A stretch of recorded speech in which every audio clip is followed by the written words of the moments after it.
Siamo oggi in un'azienda modello del Polesine, un'azienda che certificazioni bio riconosciute in tutto il mondo e naturalmente la domanda: quanto è difficile fare il bio e quanto è importante farlo in questo territorio? Ricordiamo un territorio anche fragile che vede solo voi o pochissime altre aziende fare questo tipo di cultura.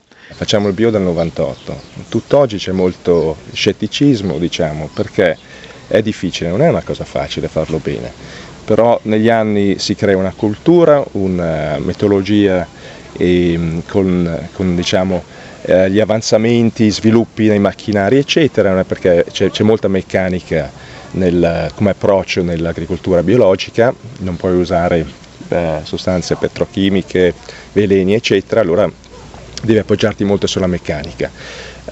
Grazie a Diego, responsabile dell'azienda, che ci mette il cuore, lavoriamo veramente bene e ci siamo fatti un sacco di esperienza dal 98. Tra l'altro avete dei protocolli rigidissimi che vengono riconosciuti all'estero, e America stessa, ricordo che gli americani sono molto esigenti. Quanto è difficile rispettare questi protocolli?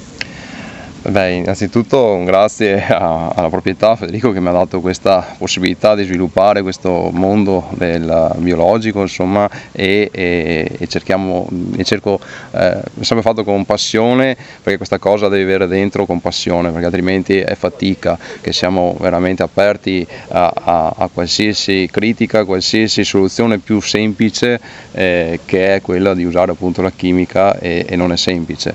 Negli anni è difficile, però con la passione e con le metodologie che ci sono oggi e con la tecnologia che c'è oggi si riesce a fare un ottimo lavoro. Noi siamo l'esempio, che siamo partiti appunto i primi anni che scappavano le trebbie dai terreni, perché appunto l'erba invadeva tutta la cultura e le culture. Adesso invece abbiamo ottimi risultati grazie a tutte le tecnologie e le tecniche che abbiamo appurato nel tempo.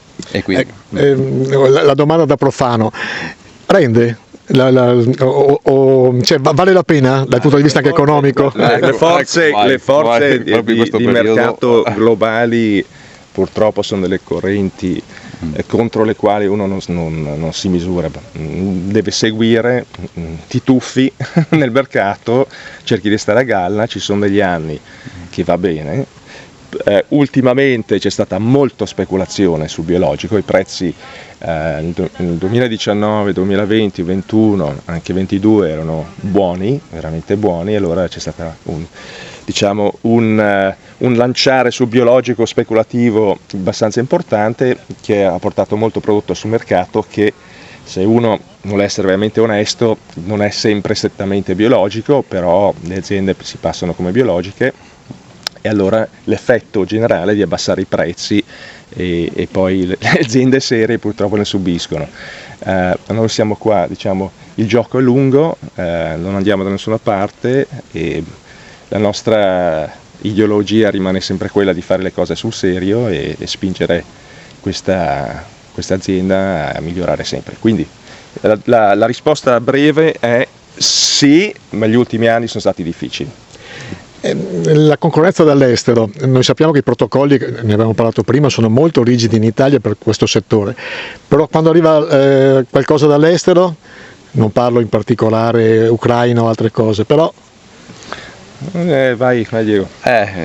Non è semplice, però noi ci crediamo in quello che facciamo, cerchiamo di valorizzare il nostro prodotto, cerchiamo di andare nei mercati dove ci valorizzano il nostro lavoro che facciamo.